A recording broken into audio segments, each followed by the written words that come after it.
us and the collaboration that we're going to have going forward. No better way to communicate to your audience. How do we grow strategically now that we've gotten the right path forward? What's up, agents who win? Excuse my view because I've got a little technology issue with my desktop not wanting to work today. Tommy, appreciate you being here. We are on day 2 of Tommy Sandvik with 7L, teaching us from going from daily prospecting to daily referrals. Let's kill it with the referrals. Awesome. I love it. So, yes, excited to be back. Cool. So, yeah, yesterday we kind of talked about the mindset and the idea that it's all about the quality of time with the people that you're talking to, that you don't have to make 200 calls. You can actually make 20 calls, people who already like, know, and trust you. And it's a much more efficient way, a lot more fun. But here's the thing. It ultimately, you don't have to worry so much about feeling like you're not doing enough. So it's kind of a rewire in the brain. So we talked about the 7 steps to a power note yesterday as well, if I recall correctly, which is the first step. So in getting to daily referrals, sending out the power note. So today it's all about, okay, what do you do when you send out a power note? And again, the main point behind those power notes is having the PS that says, text me when you get this. So you write the note, you sign it, PS, text me when you get this, and your number. So then it's all about, okay, now they've texted me. They say, thank you for the note. All right, great. Now what do we do? So that leads into metric number 2, which is what we call generosity energy or Genergy. And it's an important concept because if you think about, I can't remember, I don't know if you know this, Todd. Do you know, is it Stephen Covey or Jim Rohn that has the concept of the emotional bank account? I know 7 Habits of Highly Successful People with Stephen Covey. Okay, so it must be Jim Rohn. Yeah. So there's the idea, right, that you're always either depositing or withdrawing from an emotional bank account in every interaction with everybody in your life. That's effectively what drives when you ask someone to do something, are they willing to do it for you? And along with that, when you're dealing with referrals, a referral is a transfer of trust, and it is based on a relationship. That's why the book is Go From Relationships to Referrals. There's no relationship there, then it's tough to get a referral. So what we do at that point is, okay, how many people are we making a deposit into the emotional bank account with every single day? And that's the big mindset shift there. It's just around truly, genuinely calling to help. And it's not help you with your real estate or help you with your mortgage or help you with your insurance. It's how else can I help? Is there any challenge you have that I can help? We have a concept, I can't go through them off the top of my head, although I did find out that Michael did a presentation on the 7 gifts of generosity. There's a lot of different ways we can help people in our network and in your database, right? It can be something as simple as finding out that they're going to go on a vacation and sending them a resource for wherever it is that they're going to go. It can be connecting them to someone else in your network. It can be, obviously it can be monetary, right? It could be time. If someone asks you, they have a struggle and you're well-versed in it, then maybe that's something you can give up. One of the things, as an example, I have an IT background, so I don't want to be paid to do IT anymore. However, because I'm naturally good at it, I will absolutely, that is one of my gifts of generosity, is if people need technical help and they're, I'm willing to give a little bit of time to help them with something simple like, set up Calendly or whatever is really needed, right? So that's one of my gifts of generosity. So if I call someone that, it's, we're in the middle of the lockdown and I don't know, I need to meet with people, but it's really frustrating. Well, have you tried Calendly? Oh no, I don't know how to do it. Oh, hey, let's set up a time. I'll set up an account for you and get it all connected. Super simple. So what's a talent or amount of time that you could give to somebody? So it comes back tenfold when you do that stuff. What's that? It comes back tenfold when you do that stuff. But I hope you realize that you're not tech support, because I was listening earlier today, going over Zoom and making sure the Zoom's working right. And just 2 minutes, we were having a whole real estate conversation. So let's look at your Zoom when you can get some things set up or whatever. Yeah. Just some simple stuff. Yeah, exactly. It can be the simplest thing, But what's important is to recognize in your own mind that that was a give to somebody. And then as that relationship develops, it is easier to accept help when people offer it. It's easier to ask for help when it's needed, because you know that you've really given to people. And I think a lot of the times mentally we all give to each other, right? We give to people in our own network. But if you think about starting as a brand new agent, you're going, well, gosh, who have I earned the right to call and let them know about that I'm in real estate or what have you? You'd be surprised. You've given to people more than you realize. And so the more we raise awareness to how much we are giving to people, the easier it is to make the withdrawal request, so to speak, when we get there. So your metric is, right, on a day-to-day basis, is how many generosity calls have I done to just call people to help. Now, if they ask you, how's business going? What's new with you? Or how can I help you? That's the door opening for you to talk about business. But they have to open the door. And especially in the getting started process, that's important, because what's the critical mistake people make, when not just real estate, any business that relies on calling your network and calling people to try to generate opportunities, is if the first interaction they have with you when you just started in your career is you trying to sell them or get them to hire you or get them to refer you, they will not answer the phone the next time you call, because they're going, what does he want?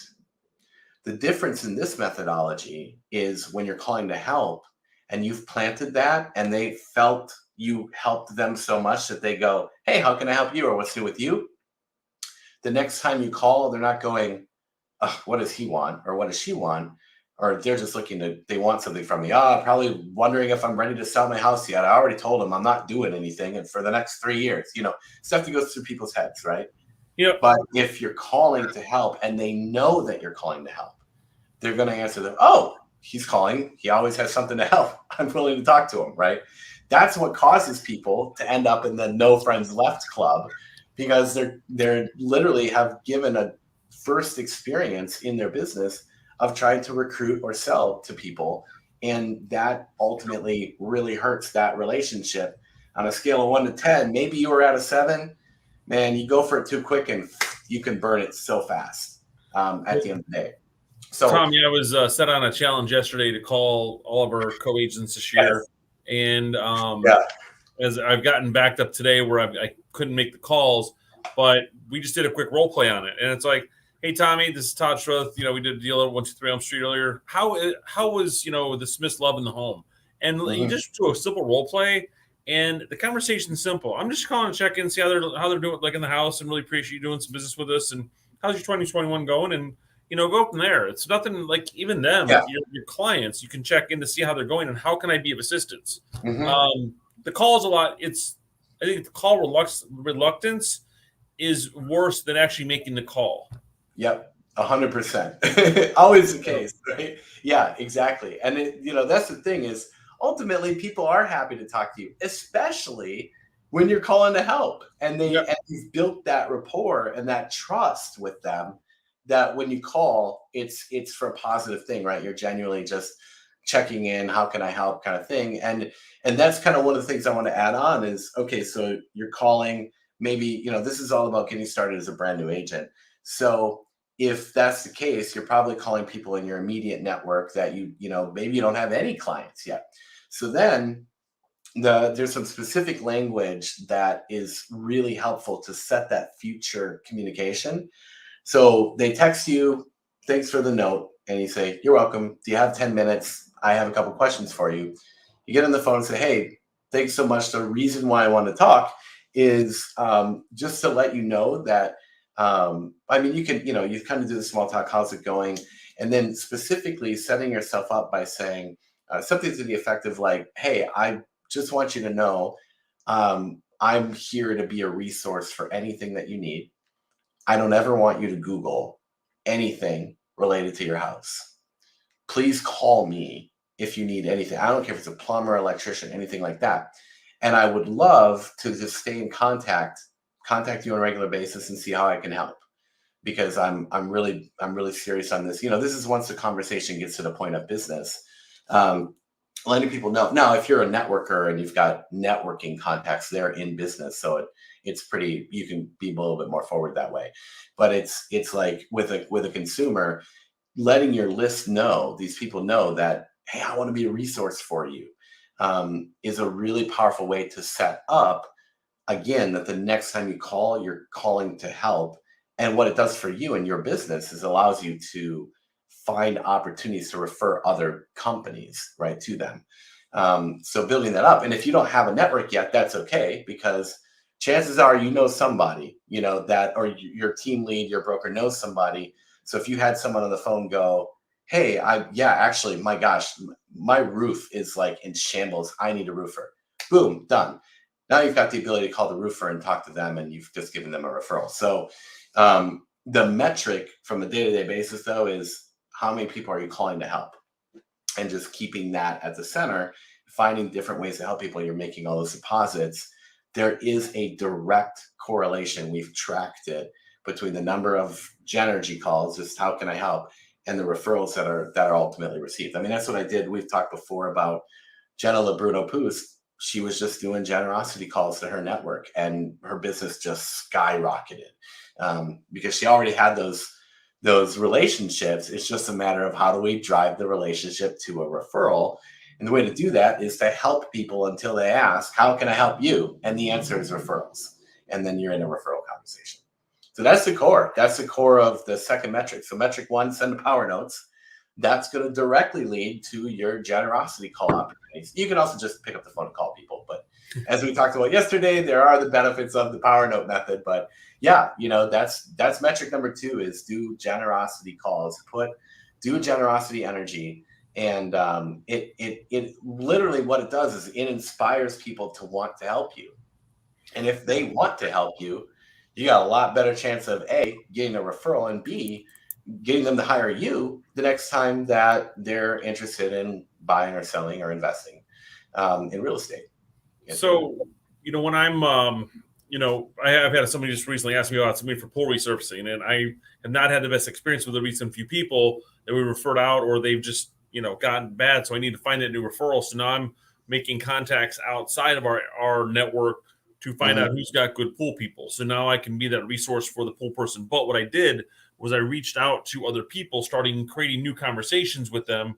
I'm not here to check on your real estate needs. I'm just here because I need a referral source. And I know you recently did your pool. Yeah. So it's making that phone call and staying in touch with the person as well. Yeah, that's a great method, because what's magic there is by the time you're doing it because you need another person. It's like by the time you then go talk to those pool people, you've got referrals in your back pocket ready to give to. So they got referred to you so that you could meet with them. And then you have that's another one of the strategies in the book, but like that ability then to sit down, you're immediately giving to other business professionals. They're, who are they going to think of when they find someone who's looking to buy, sell, or invest, which is a big component too. So yeah, right. Absolutely. Very cool. It's great. Yeah, so that's the core, man. That's metric number 2, generosity calls. That's easy. Simple. It is. It's so easy. I mean, that's the whole thing, right? All the strategies, love, generosity, appreciation. And, generosity is love in action. Appreciation is love in reaction. So when you're just leading with that, it literally can't fail, because biologically we are programmed that when people help us, we want to help them in return. It's literally part of our wiring. So and it feels a lot better too, which means ultimately we want to do the work and actually do the metrics because it feels good, and it feels good to help people along the way. So that's the core. Funny. This this call we did yesterday regarding power notes was about 30 minutes, and today we're about 12 minutes in, and we've accomplished how to make a phone call. Yeah. Why is it that it takes so hard to write a power note? It takes so long to teach that. It's like, hey guys, thank you for the pool. And literally, if I make the call asking for the pool referral, send them a power note. Thanks for the referral source on the pool company. Much obliged. Text me when you get this, whatever it is. and send it off. It's another reason to send another card back out. Yeah, absolutely. Yeah, exactly. I don't know. It's just really, usually phone call conversations are all about how do we overcome the call reluctance, and how do we deal with that? What do I say when I get on the phone? And well, what's the script so that I can drive it to a real estate, conversation or insurance conversation, whatever it is. This is the reason why it's so much less complicated is because there's so much less to it. Right. Along the way. Now, there's other ways too you can utilize to get on the phone if people don't want to do the power notes, but it really is that simple, especially when getting started. It's what happens naturally is people, if you're, you get into the business conversation and you go, if they say, well, how can I help you? And then the answer is referrals, right? So notice there's a mindset shift there though. The answer isn't, well, are you looking to buy, sell, or invest? Or when are you looking to buy, sell, or invest? It's, hey, do you know anyone who is? If they themselves are thinking of that, they're going to say, well, yeah, I am. And then it's like, oh, fantastic. And so sell through, not to always applies, which is why we're always, every decision, every conversation is towards referrals, because en route to that, the client can come. Right. Because that's the highest level of relationship is a referral. So along the way, at that point, they already like, know, and trust you. It's a lot easier conversation, even on the client kind of sales transaction side, of getting the client. So, and it works across industries. We're obviously using real estate for the purpose of the show, but it really this works. Could be mortgage, could be anything. Obviously. Yeah, totally. Yeah, or any business. Network marketing doesn't matter. It all applies. Find people's challenges, and I think that's a big part of it. Along the way. So, yeah, that's the core, man. Cool. So what do we have? What do we have for them tomorrow? All right. So tomorrow, 1-to-1 meetings. That'll definitely be longer. So, yeah, 1-to-1 meetings. So the next metric, once you're sending the power notes, you're stirring the pot, so to speak, with your, I used to call it my wake the database procedure. So it's like you're waking up your database, you're seeing who's willing to be in communication, you're having phone calls, you're offering to help. The next step is 1-to-1 meetings from a networking perspective, not necessarily direct clients. So we'll go through the different components of that. There's a lot to 1-to-1s, but we'll kind of go through some of the basic stuff in terms of how to conduct one, and a little bit about how to follow up after as well, because we've already covered part of the component of that. So we have to go back. So yeah, just getting the 1-to-1 metric, because 1-to-1s are really the highest level of influence you can have with someone is when you're with someone 1-to-1. So, you have full attention at that point. It's the most impactful thing you can do with people. So it's important to be consistently meeting with people at a high level, because those relationships are going to build much quicker ultimately. So as an example, you can do a 1-to-1 with that new pool company, the owner of the new pool company, right? So as you go on. So that's what we'll do tomorrow. We'll cover 1-to-1 meetings. Perfect. That'll be good too. What's that? I said that'll be good too, especially with even the 1-on-1. Getting to the next step. Yeah, exactly. Yeah, because as you're then having these conversations, and this is why it all builds, right? Power note, generosity call. You may identify, depending on who that person is, if there's someone that it makes sense that they could be a referral source. Absolutely, you go to a 1-to-1. Yeah, you drive it to a 1-to-1. If they're, don't give it all away.